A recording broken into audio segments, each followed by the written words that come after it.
right, well, thank you, everybody. Thank you for joining us. Very excited to have you all join us for another community conversation co-hosted by MTM-CNM Family Connection and Where There's a Will, There's a Cure. My name is Mark Ward. I'm one of the co-founders and directors of MTM-CNM Family Connection. We are a nonprofit dedicated to the myotubular and centronuclear myopathy community and really connecting those families and patients with each other and with the research, with the relationships and the resources that are out there.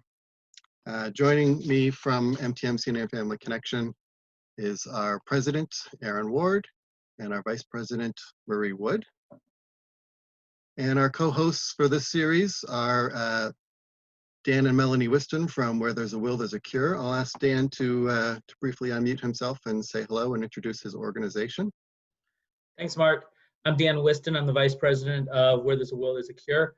Melanie Whiston is also on the call. She's the president. We'd like to thank Dr. Dowling for all his hard work on behalf of MTM and look forward to a great presentation. We'd also like to thank Sick Kids for all of their support in research and helping all of us one day find a potential treatment for MTM. Thank you. Great, thank you, Dan. So I'm very pleased to introduce our speaker for this evening, Dr. Jim Dowling. He's coming to us from the Hospital for Sick Children in Toronto, Canada. He's pretty unique in our community. He's a clinician and a scientist. He's got both an MD and a PhD from the University of Chicago. As a staff physician and a neurologist, he's really an expert, one of the few experts in managing neuromuscular conditions like myotubular and centronuclear myopathy. He's one of those rare doctors that actually know what MTM and CNM are like for our kids. And as a senior scientist, he's been involved in extensive research in many avenues related to neuromuscular disease, and in particular, myotubular and centronuclear myopathy. He's authored or contributed to several scientific papers. He's been instrumental in developing the natural history study that I think we'll hear a little bit about tonight. Many of you will have had a chance to get to know Dr. Dowling from participating in our conferences back to 2009, the first US conference, as well as actually participated in some of the data collection at our Minneapolis conferences for the natural history study. So amongst the many things that he does in all his spare time, he's got some exciting work going on right now with repurposing of tamoxifen. And that's what we're going to hear about more today. So with that, I'm going to hand it over to Dr. Dowling. Excellent. Thanks, Mark, for the introduction and for the invitation. I'm extremely excited to talk to everyone today about our work related to tamoxifen and about our planned clinical trial in regard to that. And I want to again thank everyone for joining, and hopefully this will be something where I can impart to everyone what's happening in our group, as well as field any questions about it. So next slide, please. I just wanted to start off by thanking basically everyone. The community at large has been, the MTM-CNM community is incredible. As a clinician, I feel very fortunate to get to work with all of you. And your support for my research and other research projects has really been amazing. And certainly none of the clinical work that is happening or going to happen would be possible without that. And this particular story, and I think for those of you that are familiar with drug development, developing a therapy as an academic is a tough challenge and requires support from many different avenues. And we have had that support from the very beginnings of this project, where federal grant support, both from the NIH in the US and from the Canadian government, as well as important funding from the very beginning from the Myotubular Trust, really made this project happen. And then from its inception, support from those organizations, from the Fraze Foundation, and most recently from Will Cure and Cures Within Reach, through a really unique partnership that's involved both philanthropy, private funding, as well as federal funding to hopefully bring this clinical trial to the MTM community. So I want to start by thanking everyone because this is truly a story that is built on contribution and effort across many fronts. So next slide, please. So the topic for today is our clinical trial called TAM for MTM, which is a planned phase 1-2 randomized placebo-controlled double-blinded single crossover study to determine safety and efficacy of tamoxifen therapy for X-linked myotubular myopathy. And obviously I'll go through all of the different details related to that to hopefully make sense of what that general title actually means. So next slide. So the rationale behind this clinical trial, as everyone on the line is likely familiar, currently there are no proven treatments or disease-modifying therapies for MTM or for any form of CNM, and therefore there's a critical unmet need to develop and translate therapies. The goal of my research program really from its beginning has been to develop therapies for MTM and CNM. We feel very proud that a discovery from the laboratory is on the cusp of making it to clinical trial, and that finding relates to tamoxifen, a commonly known anti-cancer drug that we found, and I'll go through the process of how we identified tamoxifen as a potential therapeutic, can provide in the preclinical mouse model of MTM significant rescue of all disease-related phenotypes. So tamoxifen is an attractive medicine to bring to patients in terms of drug repurposing because it is both FDA and Health Canada approved.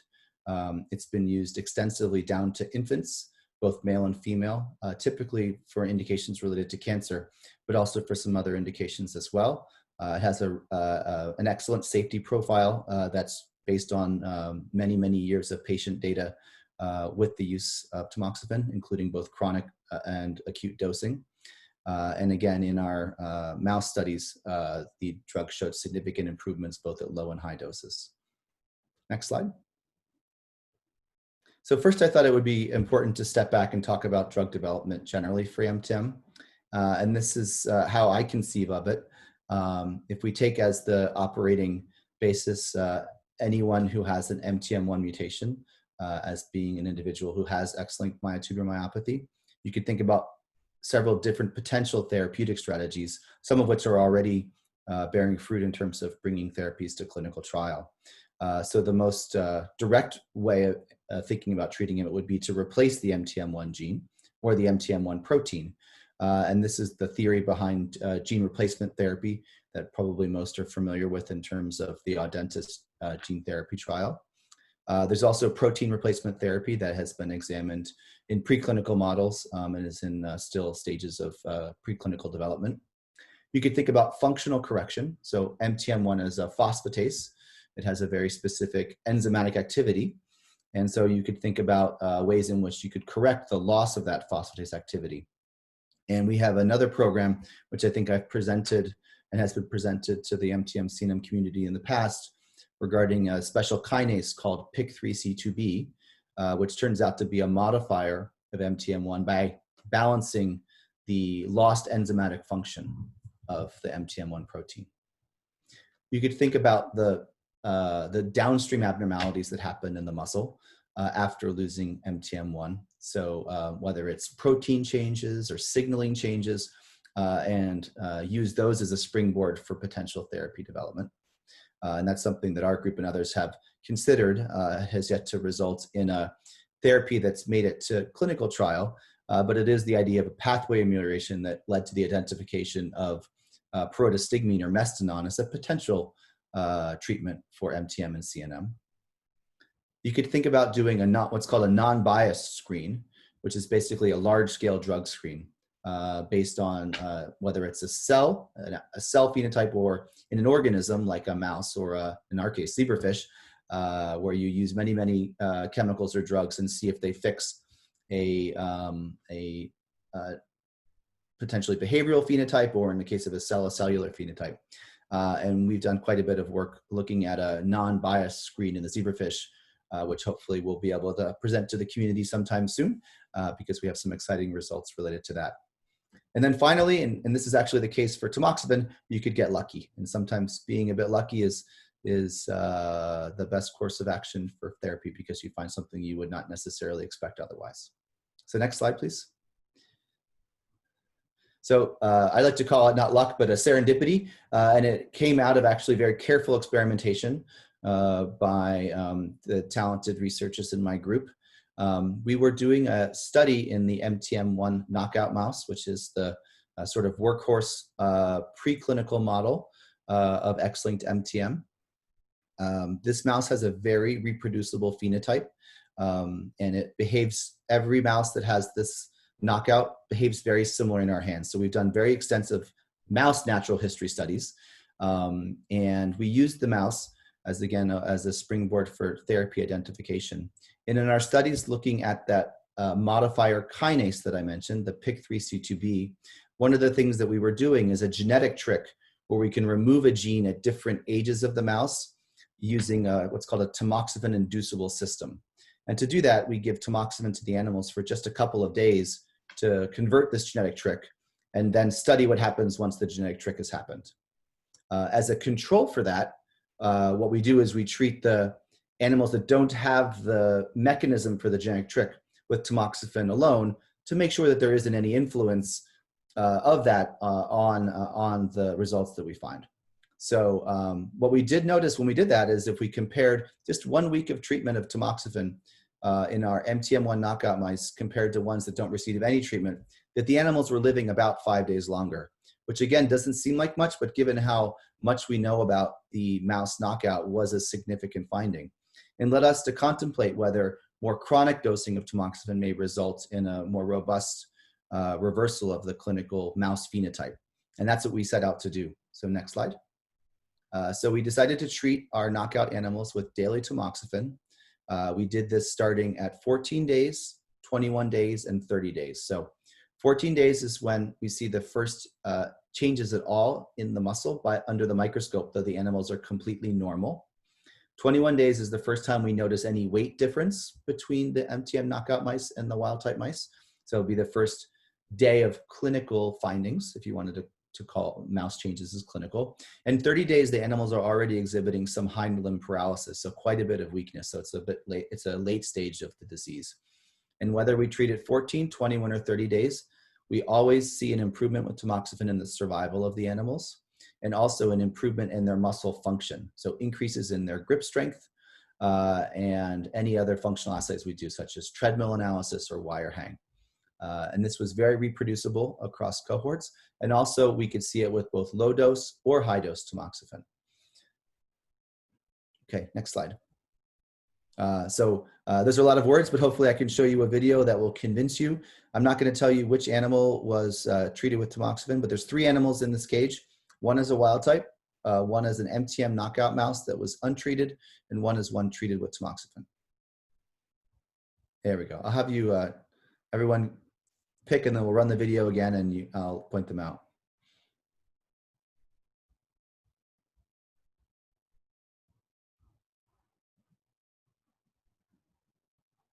All right, Mark, do you want to replay the video?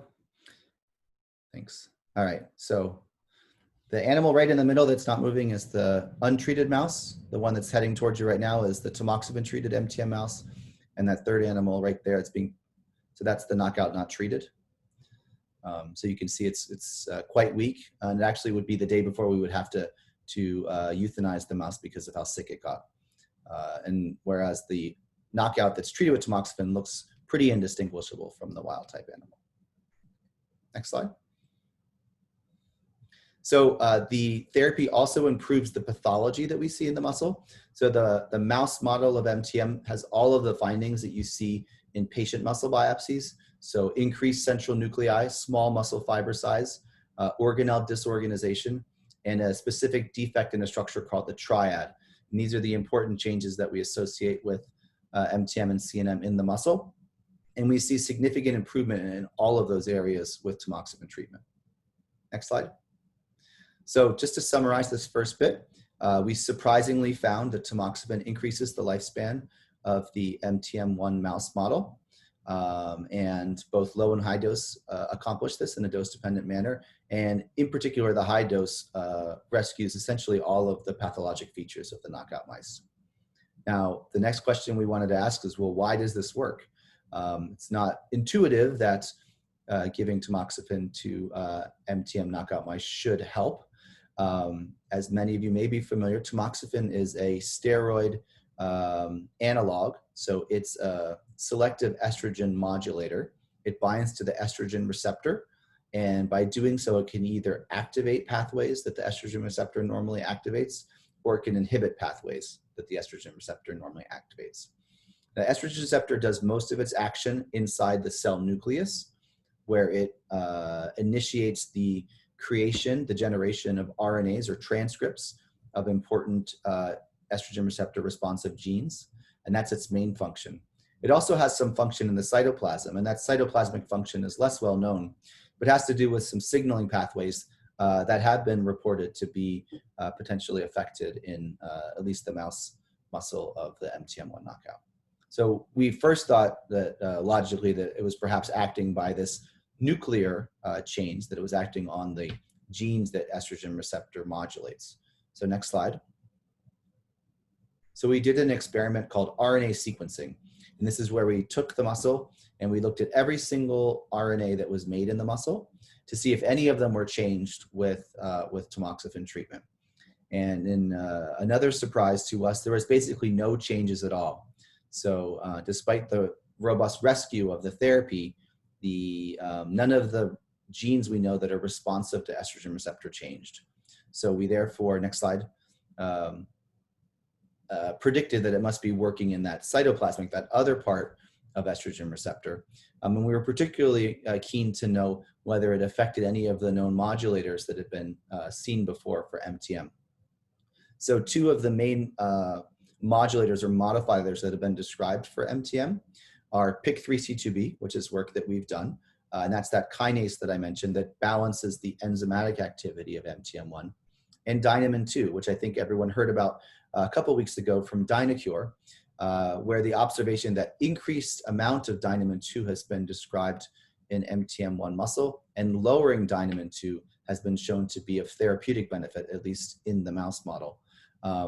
And so we looked at Dynamin-2 and we were able to recapitulate this finding that Dynamin-2 levels are increased in the MTM mouse model. And then when we looked at our tamoxifen treated animals, what we noticed is that the Dynamin-2 levels were restored to normal. So basically treatment with tamoxifen was accomplishing the purpose of lowering Dynamin-2 protein levels.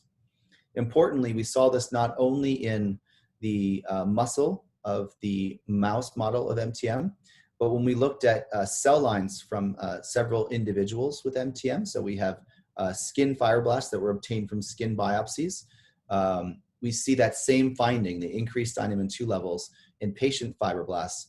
And furthermore, we see that when we treat those cells with tamoxifen, we lower the Dynamin-2 back to normal.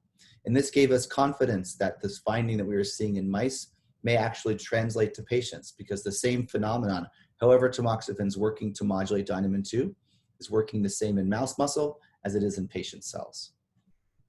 Next slide. So to summarize this, as I mentioned, surprisingly, tamoxifen improves the MTM mouse phenotype. We believe that tamoxifen is acting via this extranuclear pathway of the estrogen receptor.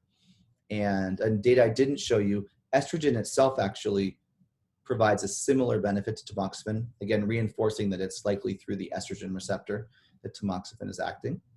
Somehow, through a mechanism we don't yet quite understand, the treatment with tamoxifen lowers Dynamin-2 levels. And this is important because it shows some conservation of potential mechanism between the mouse and patients. So the next step for us based on this finding, and as I mentioned already, the fact that tamoxifen is a FDA-approved therapy with great safety profile, is to consider bringing tamoxifen to the clinic. So next slide. These are the two. So our paper I've listed on the top. This is the reference. But I wanted to show this slide importantly because another group independent of ours, completely for independent reasons, also discovered that tamoxifen can prolong the survival and alleviate the phenotype of the MTM knockout mouse. So two groups independently, not working together, find the same observation, which again lends a lot of power to the potential for the translation of this therapy. And so I just wanted to make sure that I recognize the other group. And this is actually a very nice story because we learned about the fact that we're each working on this at a meeting, and instead of getting going back to our labs and trying to rush through, we decided we would talk to each other and submit our studies at the same time to the same journal so that we could have the highest impact of the finding. Next slide. So I just wanted to do a quick summary again of where I think the therapeutic landscape is right now for MTM. So again, as I mentioned, this is just sort of going back now, mutation of MTM1 being the categorization of X-linked MTM, and gene replacement therapy or enzyme replacement therapy or protein replacement therapy being the sort of most straightforward and direct routes to therapy. Gene replacement therapy, obviously in clinical trial via Audentis. And enzyme replacement therapy is something that the company Valerion has been working on. And I don't have any update of the status of that, but I do believe that they still may be considering that. So as I mentioned, MTM1 is an enzyme, and it acts on two specific lipids called PI3P and PI352. And they are increased when MTM1 is mutated, either in patient muscle or in the mouse model. And we were able to show previously that PIK3C2B inhibition, this is the kinase that balances these lipids, can provide very dramatic rescue of the MTM mouse phenotype. And we are currently working very actively to try to find an inhibitor to PIK3C2B that could be a potential therapeutic in the future. So I already mentioned the increased dynamin 2 levels. We don't quite know why that happens in an MTM muscle, but we do know that that's likely a very important driver of pathology. I mentioned that tamoxifen looks to be acting by lowering dynamin 2 levels. And there's, of course, another therapeutic strategy for lowering dynamin 2, and that's through the dynamin 2 antisense oligonucleotide strategy that Dynacure is developing, which I know that you heard about in a previous webinar. Okay, next slide, please. So I just wanted to go back to this sort of flow chart of therapy development. And I think it's always important. We talk a lot about the left side of this slide, or at least my left, which is the target development. So all of the work that goes on in cell lines and mouse models and, you know, for us in our zebrafish model to identify a candidate therapeutic, which is critically important. However, without the right side, the clinical trial readiness, no clinical trial can happen. And this is where everyone in the community really deserves an amazing amount of credit for the time and effort that you've put in, and to all the boys and men with MTM and CNM who participated in these studies to enable us to be at that point where we are clinically trial ready. And I'm going to mention a little bit of about the studies that have been done. So next slide. So there have now been 3 different MTM natural history studies, actually 4, 3 that have been published and a 4th which is still ongoing. You might ask the question, why natural history studies? From the clinical trial perspective, these are critical because they are what help us define the outcome measures that we need in order to design a clinical trial that will actually show whether or not a drug is effective. So without those outcome measures, you really can't figure out whether or not a drug works.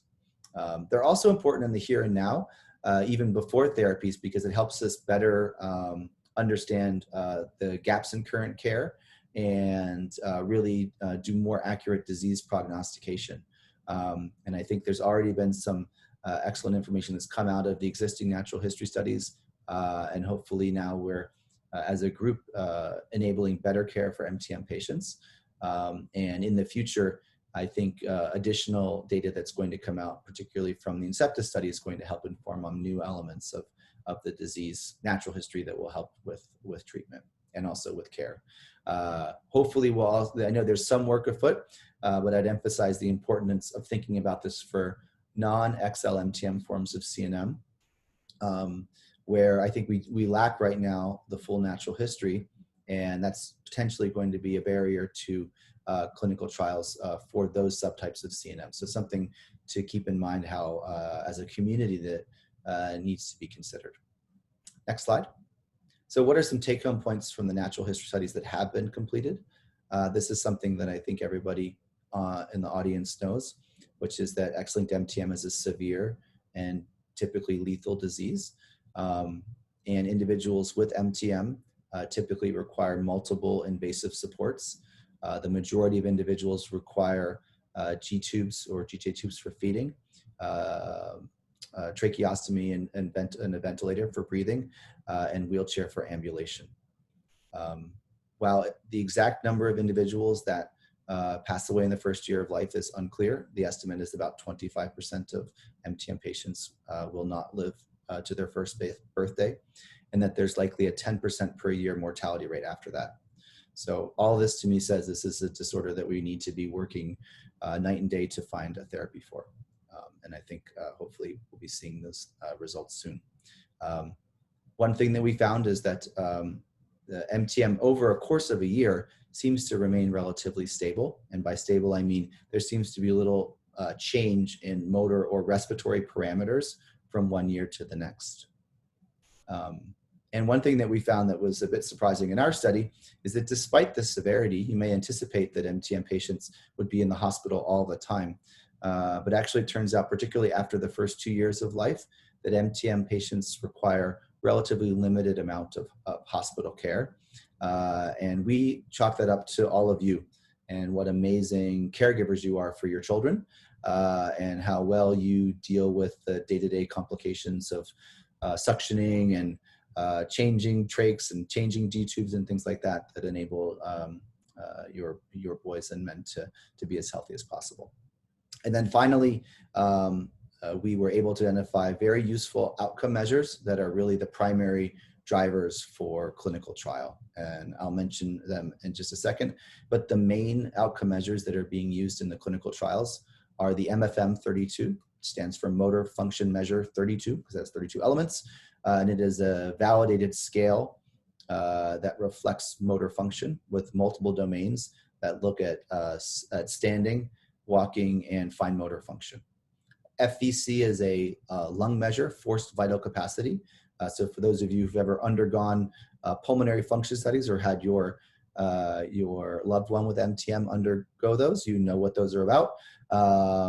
And they're one of the things that the pulmonologists do to quantify the amount of respiratory function. And then finally, quite a simple measure has turned out to be quite robust, which is the amount of time an individual's on a ventilator in a 24-hour period. Is a very good reflection of the extent of respiratory function. I think also a very good potential quality of life measure, because freeing up time that an individual may be on a ventilator during the day really enables an individual to be able to potentially do more, go out more. You can imagine if you could be free from the ventilator just when you're traveling around, that it could enable quite an improvement in your overall way in which you're navigating life. Next slide. So this is just a bit of the raw data. So this is this MFM-32 scale, and this was the first 10 individuals that we did it on in this is the prospective study that was sponsored by Valerion. And hopefully you can see that the lines aren't changing very much. There's a lot of variability between individuals with MTM in this scale, because we had patients of different levels of clinical severity in the study. But importantly, it doesn't seem to matter how severely the disease is affecting you. Your MFM scores stay relatively stable across a 1-year period of time. And this is critical because we're really looking to look for something that may change. I'm just getting a nice nudge to move a little faster. We're almost done though. Okay, next slide. This is just showing the stability of the respiratory function. So this is time on ventilator every month for a year with 32 different individuals with MTM. So hopefully you can appreciate that the lines aren't changing very much over different month periods. So next slide. All right, and these are just 2 of the publications about the natural history study. The one on the left is the one that Mark was referencing before from the family meetings, where much of the data was obtained. And so thanks to all who participated in that. And the one on the right is the Valerion-sponsored prospective study, which I'm guessing that many of you also participated in as well. Next slide. Okay, so just to summarize the current status of clinical trials for MTM, I think you're all familiar with Aspiro, which is the gene replacement therapy trial for MTM. Recruitment for that study is closed, and it's now in the final phases of the study. There's the Dynacure antisense oligonucleotide study, which you heard about a few weeks ago, which is launched in Europe. And I believe there's planned studies in North America, though I have no further details about that today. And then finally, there's the TAM for MTM study, which is what we are organizing. And I'll go into further detail about that now. So I already mentioned the title, so next slide. So this is probably the most important slide of the slide deck, which is the study design and duration. So I'm just going to walk through this. So again, this is a randomized, which means that individuals will be randomized either to placebo or to tamoxifen, double-blinded, so nobody knows. The investigator and the patients don't know which therapy they're on. Obviously, there's a master key that we will break at the end of the trial to know.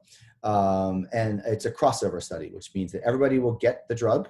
It's just that they'll be randomized first to either placebo or drug, and then secondly to the other arm of it. So just to kind of walk through what would be typical for one individual, there's a screening visit 3 months prior to starting the trial.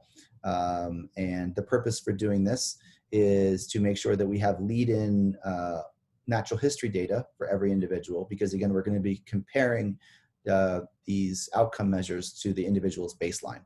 So we want to get 2 baseline measures separated by 3 months.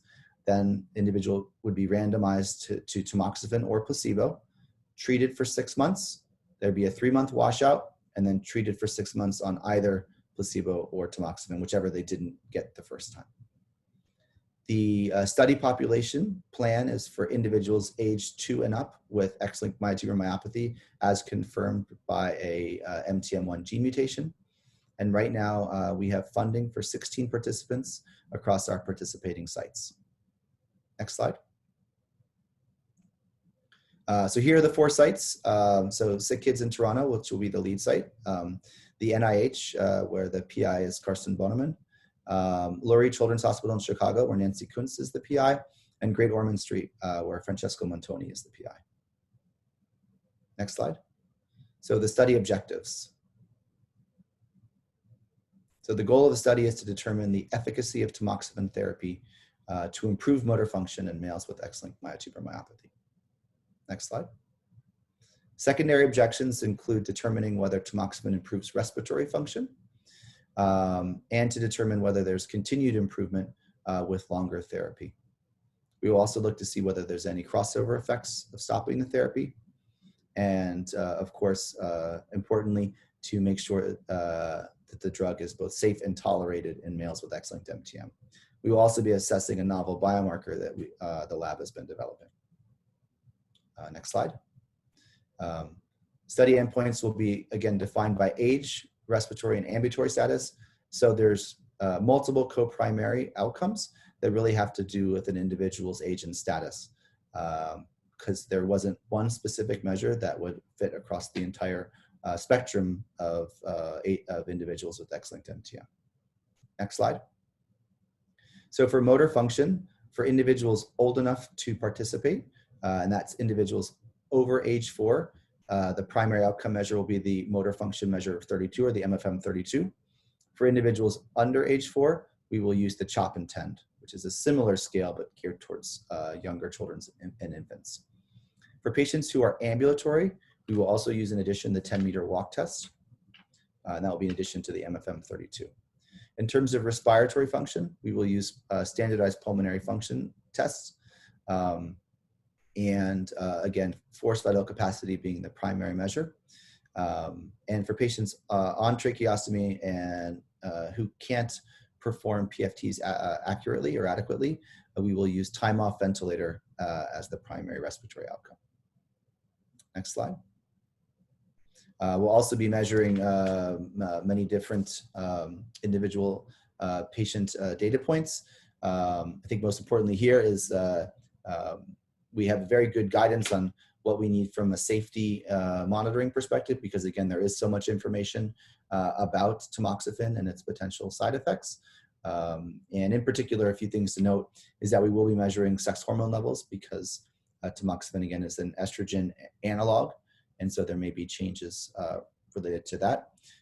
And we will be doing eye exams, because at a very low frequency, tamoxifen has been associated, chronic tamoxifen has been associated with cataracts. So we'll be measuring and screening for that. Next slide. There will also be some other measures, including abdominal ultrasound to evaluate livers, and this is not because of tamoxifen, but more because of the potential for liver involvement in XLMTM. The PEDS-QL neuromuscular module to measure as a quality of life scale. And then the other main safety consideration is thromboembolism or blood clots, which can happen in individuals, has been reported in individuals who've received tamoxifen as a cancer therapy. And so we'll be monitoring for blood clots in all patients who are in the study. Next slide. So eligibility criteria. Next slide. Again, we'll be focusing exclusively on males with X-linked MTM as determined by a confirmed mutation in the MTM1 gene. We'll be enrolling patients 2 years and older. There'll be standard safeties in place for individuals under 18 in terms of legal guardianship and consent, and those over 18 being able to understand the study and perform a consent. Next slide. Exclusion criteria relate primarily to having a comorbid condition that would prevent either the assessments from being performed or else would expose the individual to risk of being in a clinical trial, specifically with tamoxifen. So that would include a history of thromboembolic events, which may be relevant for adults who would be potentially in the study. Having undergone surgery within 3 months of the therapy, the start of the trial, or to be receiving another study drug. Next. And then there's some medicines that are known to interact with tamoxifen.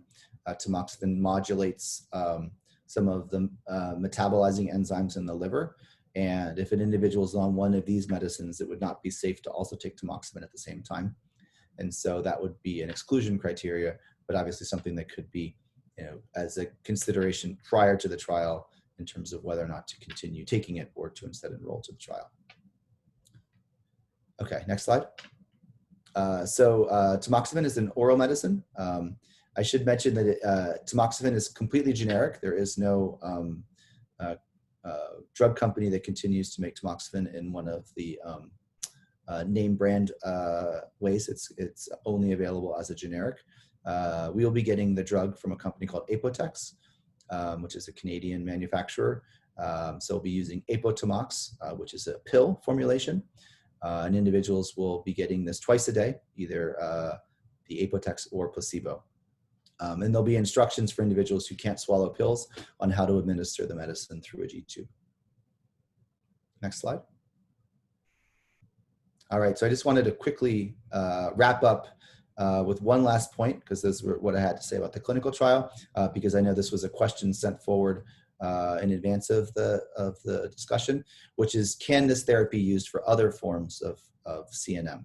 So the answer is possibly. The other answer is we just don't know yet. So next slide. And we're very actively looking at this question right now. So we do know that other forms of CNN, in particular, those due to BIN1 mutation and those due to Dynamin-2 mutation, also seem to have changes in Dynamin-2 level or function and to respond to Dynamin-2 lowering, at least through the antisense oligonucleotide that's been developed by Dynacure. So our hypothesis would be these same diseases should respond to tamoxifen therapy if it is working the same way in those forms of CNM as well. So right now we're in the process of testing this in our Dynamin-2 zebrafish model, and we're also in the process of developing a new mouse model of Dynamin-2 CNM as a means for testing this and potentially other therapies. And next slide. So I just wanted to thank my lab. I have an amazing lab. I think you've met some individuals over the years who've come from it, and all of the funding support that the lab receives for our basic science work. And next slide. I'm not going to go through this extensively, but safe to say, no good science is really done without excellent collaborators, and I'm very fortunate to have numerous collaborators around the world, including individuals I think that you're familiar with, such as Carson Bonneman, Alan Beggs, and Joss Laporte. Next slide. So questions? All right, so thank you so much for going through all this wonderful information, Dr. Dowling. We're going to go spend the next 10 or 15 minutes on questions. I'll just remind folks on the call, if you have a question, you can use the chat feature here within Zoom. I'll kick it off with a few questions, but again, if you If you either send that question to me or just to the whole group, we should be able to see it and hopefully get to all your questions. So I'm just going to go through a few that we've already covered. One that comes up a lot, as you might imagine, with any of these clinical trials or potential treatments is the question of when, right? So how soon? And I know, especially with what's going on in the world with COVID-19, things are very much up in the air, but can you comment at all in terms of when will this trial be getting underway?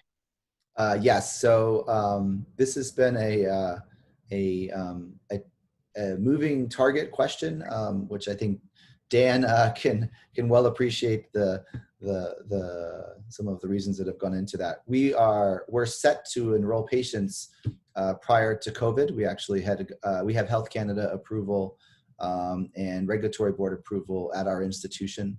Have the drug packaged and all ready to go. But there has been a hold on starting any new clinical trials at our institution, which we think potentially could be lifted within the next couple of weeks. So we're preparing the document. We have to submit a special documentation for our institution to allow us to start re-enrolling patients, which we're likely to submit this week. So we are hopeful this summer. I would say now probably August is realistic that we will be enrolling the first patients in Canada. In terms of when the trial will move to the US, we are now working with FDA to get the approvals needed so that the trial can run in the US, as well as the trial protocol is at both NIH and Lurie Children's to work through the approval there. So the ball is rolling there, and we're hopeful that fall to early winter will be when the US sites will start enrolling patients. Okay. Since we're sort of on that topic in terms of the various sites, I know talk about US and Canada. Certainly we're a global community and we've got people from around the world also eager to participate in this. Any indication that there would be other international sites in the works for this? So I should have mentioned that Great Ormond Street in London, UK, is also a participating site. They have a co-funded grant, both from Great Ormond Street funding as well as through Myotubular Trust, to support enrollment of, I think, 4 patients in London. So again, that's Francesco Mattoni's group who will be running that aspect of the study. So UK, yes. Continental Europe, at the moment, there are no specific plans, and that would be due to the fact that we don't have additional funding that could be extended to European sites. I believe there was some movement from a Swiss clinician who's been running the Duchenne muscular dystrophy tamoxifen clinical trial to potentially organize for a trial similar to ours in Europe. We provided all of our information related to that. I haven't had an update from them relatively recently, so I'm not sure. I think a lot of clinical trial work has unfortunately been on hold. So I don't have more knowledge about the plans in Europe at the moment. Okay, thank you. So you mentioned funding limitations in terms of the number of total participants. We do have a question here about, is there any fundraising needed or what would help to enable more participants in the trials?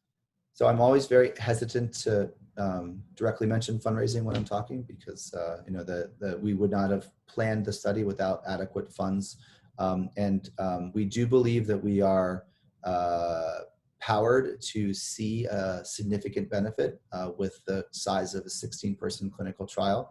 That said, it is certainly true in other rare diseases that studies have ultimately ended up underpowered because if a patient drops out or there's a lot of weight on the outcome measure, we're kind of right on the border. So I do believe that if we were able to enroll additional patients, that would increase the potential power of the study and enable us to better, to have more likelihood of showing whether or not the medicine succeeds.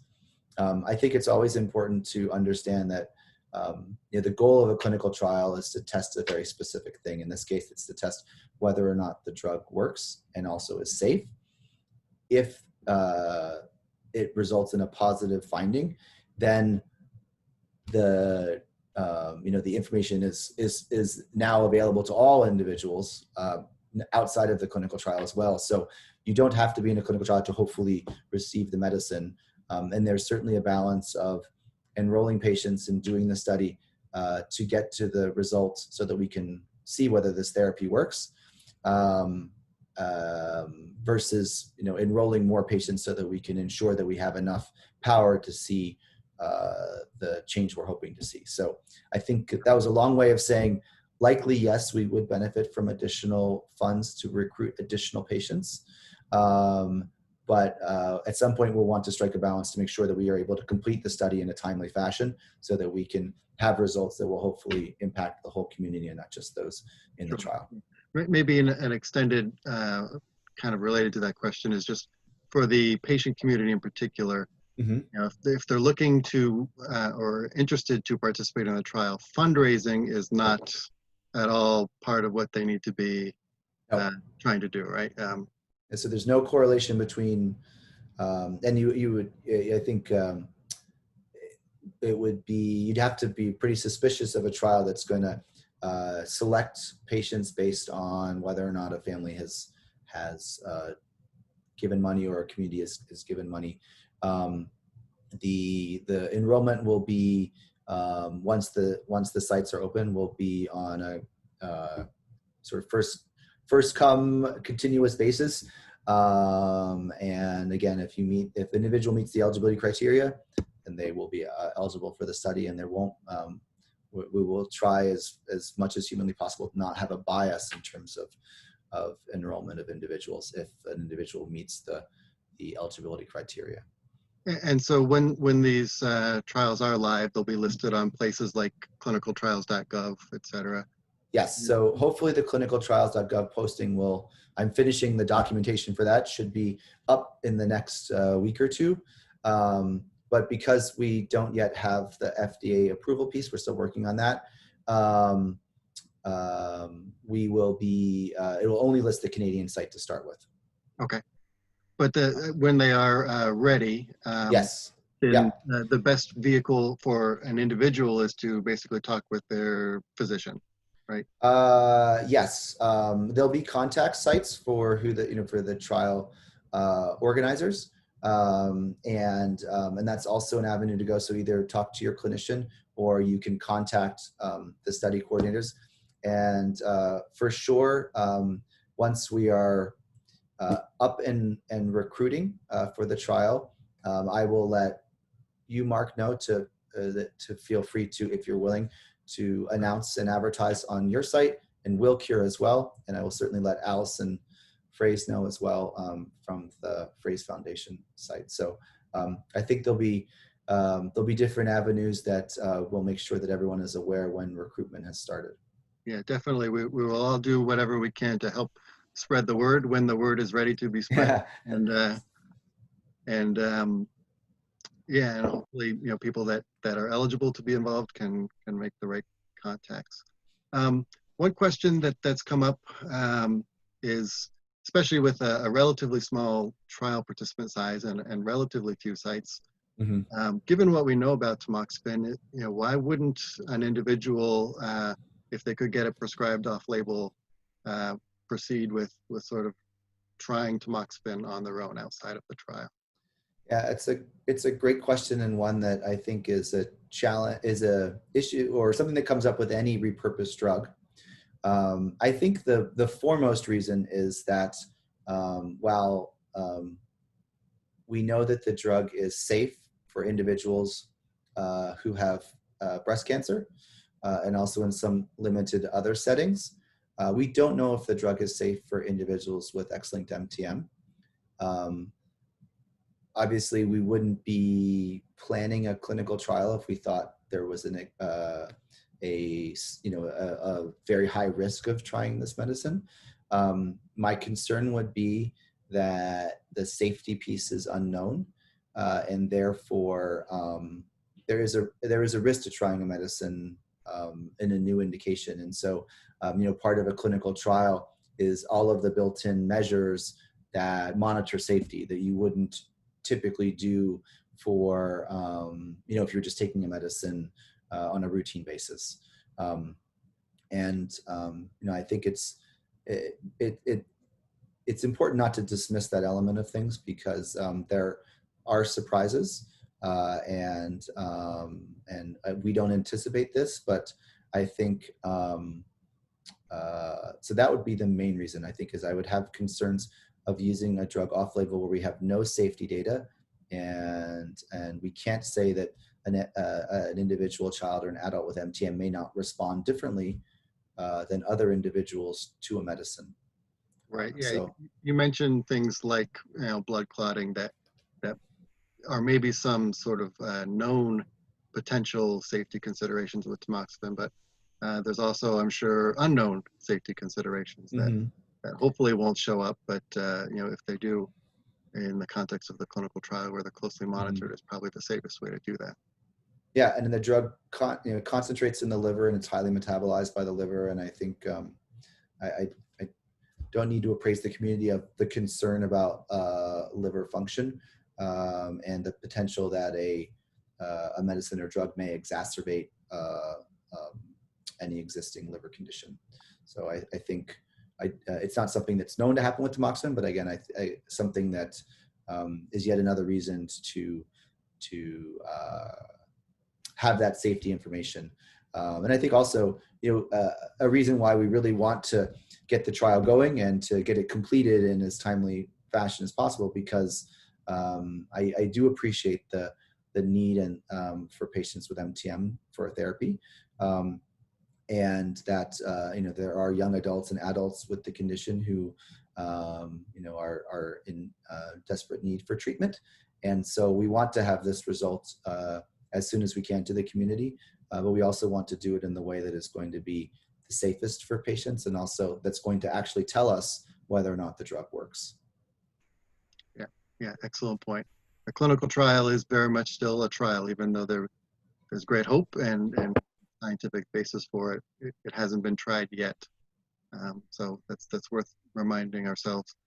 A couple quick questions, hopefully we can touch on before we go. Can you briefly discuss the exclusion related to SSRIs? Yeah, so it has to do, I believe for the SSRI, it has to do with the metabolism in the liver, and that the P450 enzyme in the liver that breaks down the SSRI I think it is inhibited by tamoxifen. And so you could potentially get an unexpected surge in drug levels, which could result in precipitating serotonin syndrome, for example. So it has to do with the interaction of the medicines in terms of the enzymes in the liver that break down the different drugs. Great, thank you. Also, as far as Sick Kids being a site, if there's U.S. participants, would they be able to travel, or would that only be open to Canadian citizens? I think a priori, I wouldn't say that there's not the potential for U.S. Children traveling to Canada for trial, and this is something that has been done for other clinical trials. Honestly, my anticipation is that the trial, that our site will fill pretty quickly from Canadian individuals. And so given the additional logistics and cost, and there's also some safety considerations about the lengthy travel and how you do it, and would you have to live in Toronto for the period of the trial, considering we do have not infrequent visits for the protocol. My guess is that that's unlikely, but it's not we don't have that as a listed exclusion criteria. Okay. I think maybe two final questions here, but inclusion criteria is for a MTM1 mutation. Is there any? I know there's many different specific types of mutations in the MTM1 gene, but any of the above would apply? Yes. So as long as the we either the testing company or another clinician or myself adjudicate the mutation to be causative and pathogenic, it doesn't matter the specific nature of the mutation. It could be a deletion, it could be a substitution, it could be the whole gene missing, could be part of the gene missing, it could be any type of MTM1 mutation. Right. And kind of on that lines, I know an up and coming topic in our community is the female carriers of that mutation, and in many cases manifesting some clinical symptoms. So I know it not included in this particular trial, but any thoughts on future applicability or future trials for carrier females? So I think it's a great idea and a great question. Something I would love to see happen. It would be a whole separate protocol and procedure, and with a separate funding package to make it happen. But I don't see any reason why this isn't something that would be worth consideration. And I have heard a few anecdotes from women carriers who have been on tamoxifen, who felt like it did have some additional benefit beyond what it was being used for in terms of breast cancer for them. So I think it certainly would be definitely worthwhile considering, but really beyond the scope of the current trial. I'm happy to field a few more questions. Yeah, we are at our time, but we do have a couple more questions that I think we can, if you're okay, we can stick on for a few more. I should just mention my study coordinator, Etsuko, who I think is on the line, which is great. She's amazing if you haven't met her, and has been working tirelessly on the tamoxifen study. It's just texting me to remind me also that right now with the border closure, that would be an additional complication to a U.S. patient coming to Canada. Yeah, that's a big asterisk over a lot of things these days. So. Yeah. So a question that just came in, would this work, or how would this work in association with gene therapy? And maybe I'll generalize that to complementary therapies of whatever type, ASO, or do you perceive this as potentially being part of a overall regimen, or not? So the answer is yes. Again, because it is not, it would be working in a pathway distinct from gene therapy, that I think there's the potential that it could be synergistically effective with gene therapy. In terms of the Dynamin 2 ASO treatment, again, our best knowledge so far is that tamoxifen is working by lowering Dynamin 2 levels. So there, I think it would depend a little bit on the extent to which the Dynamin 2 antisense oligonucleotide lowers Dynamin 2 levels. As DynaCure probably pointed out when they presented, you can't lower Dynamin 2 too much. It performs essential functions. And while it's unlikely that the ASO would have that as a concern, because the main question is whether or not you'll get enough knockdown, they're assuming that it's not causing too much. There's the possibility that the combination of the two may give more robust Dynamin 2 knockdown, and thus impart a more impactful therapy. Yeah. And just to clarify, for the trial, being on, for your trial, being treated some other way would be an exclusion criteria, right? Because that could confuse the results. Yes. Wouldn't be able to distinguish which drug or which therapy was providing the effect. So yeah, we'll make sure that that's clear as well. Mm-hmm. Yeah, one question maybe to wrap up here is, assuming everything continues as planned or even better than planned, and it's successful, or whatever results come out of this trial, kind of what's the pathway to sort of commercialization? As you said, tamoxifen is already a generic drug on the market. Mm-hmm. So what would be, kind of best case scenario, how beyond the trial patients would be able to access this? So I would envision from our perspective, a best case scenario being that we have definitively positive clinical trial results. So it is clear without ambiguity that tamoxifen therapy helps patients with MTM1 deficiency, with X-linked MTM, and would provide class 1 evidence of effectiveness. And that based on that, a prescriber would then be able to prescribe tamoxifen for that indication. So using as the rationale the clinical trial data. So there's many drugs that are used in the neuromuscular community currently where there have been successful clinical trials, but there isn't a market indication, isn't a label for that indication.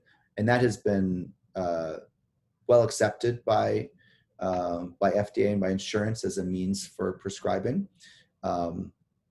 We have no plans of commercialization at the moment.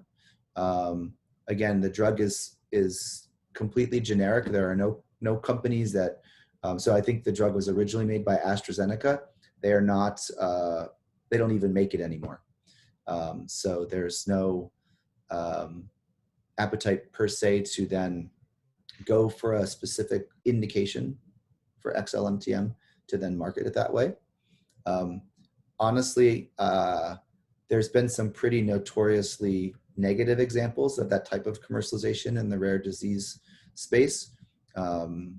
People may be familiar. I'm blanking on the company. It was Martin Skirtle's company that took ACTH, which was a therapy used off-label, but with positive class 1 clinical trial data for something called infantile spasms. Decided to get an indication for it and raised the price by, I think, 10,000-fold, and made it so that we could not prescribe that as a therapy anymore. And so obviously that to me would be a worst case scenario, which is that someone would commercialize the drug and then make it so that no one could afford to actually take it. So one of the great things about tamoxifen is it's very inexpensive. So my hope is that we would have a positive result, and then it would be available to all individuals with X-linked MTM for therapy. Great. One maybe last question coming in here regarding Mestinon, and I know this is something you've researched and shared with our community in the past. But if someone is taking Mestinon, again, that's a sort of off-label type. So maybe just briefly, how would you characterize that as different than tamoxifen? So Mestinon acts at the nerve muscle junction. It's what's called an acetylcholinesterase inhibitor.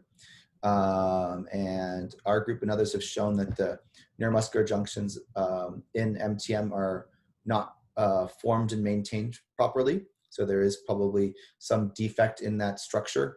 And what the drug does is basically augment the nerve muscle junction signaling to overcome, in some ways, the abnormalities that are on the muscle side of the neuromuscular junction. So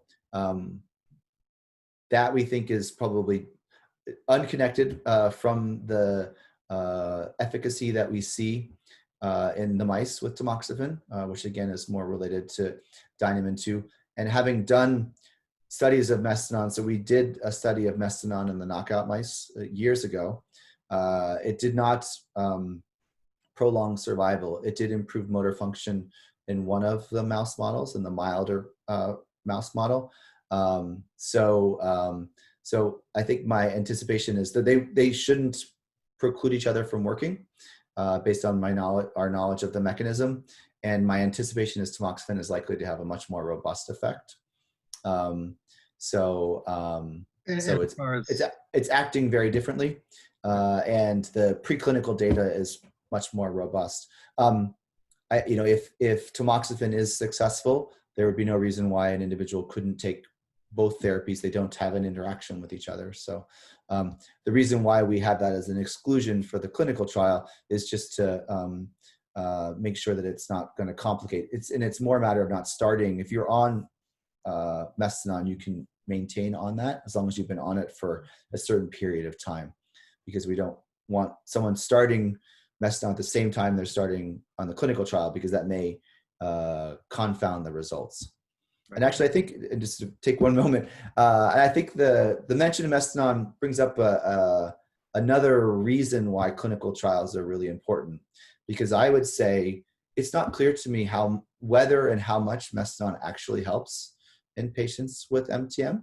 I know many individuals have tried it, but because there was never a formal placebo-controlled clinical trial, we really don't have a good picture about whether or not the drug works. And so we're in it, I think everyone's in a bit of a situation where it's safe, it's inexpensive. So it's relatively easy to try. But we also are prescribing without a lot of guidance. So, I think another important aspect of a clinical trial is you hopefully get an answer as to whether something works, and then whether or not it makes sense to try it and to be on it, or to have your child on it. Yeah, methadone certainly has a fair amount of anecdotal, evidence within our community, but even as far as safety, hasn't, as far as I know, formally been studied. So it's, totally speculating here, but it's possible there are some safety concerns related with that just aren't captured, as well as the efficacy isn't fully documented because it hasn't been, through a formal clinical study. So. All right, I think we have probably, just as I said it, one last question. So regarding the effect of tamoxifen on estrogen levels, is there a strategy to mitigate unwanted side effects in males, or kind of maybe comment on the hormonal effects? So the information that's from adult males with breast cancer would suggest that the main possible side effect that can be seen related to that has to do with some breast pain. I don't know that there's a way to mitigate that per se. The dosing that we're using is extrapolated from the mouse data and is on the lower end of what you would see from the cancer dosing perspective. So I think one aspect is that we are thinking that given our dose range that we'd be in the much more tolerated range for that. But Marie brings up a good point that there is the potential for some of these estrogen related side effects. And I think, again, one thing that we'll be monitoring in the trial, to my knowledge, the primary way of, if the symptoms become too severe, of mitigating it is having to stop the therapy. So again, something that's incorporated in our safety assessment during the trial, and we will be measuring hormone levels, but that's not necessarily a mitigation. So the answer, Marie, is that we are going to examine it and categorize it, and we'll have, we'll be asking questions related to that. But if it happens, I think is something will be how intolerable it is, or how much of it is bothersome to the individuals taking it. Great. Well, I think, as you can see, there's a lot of interest from our community in this topic, and we really can't thank you enough for your time today, as well as your untiring work on behalf of the MTM-CNM community, and extend our thanks to all your colleagues and your lab. And we look forward to hearing more in the future. Hopefully, good news, but we're here with you either way. And so. Dr. Dowling, again, thank you very much for your time. Thank you, everybody, for joining. Thanks for the great questions. And we're going to go ahead and end the call now. We'll see you next time. Excellent. Thank you, everyone, for your attention, and thanks for the invitation. Have a great night. Thank you.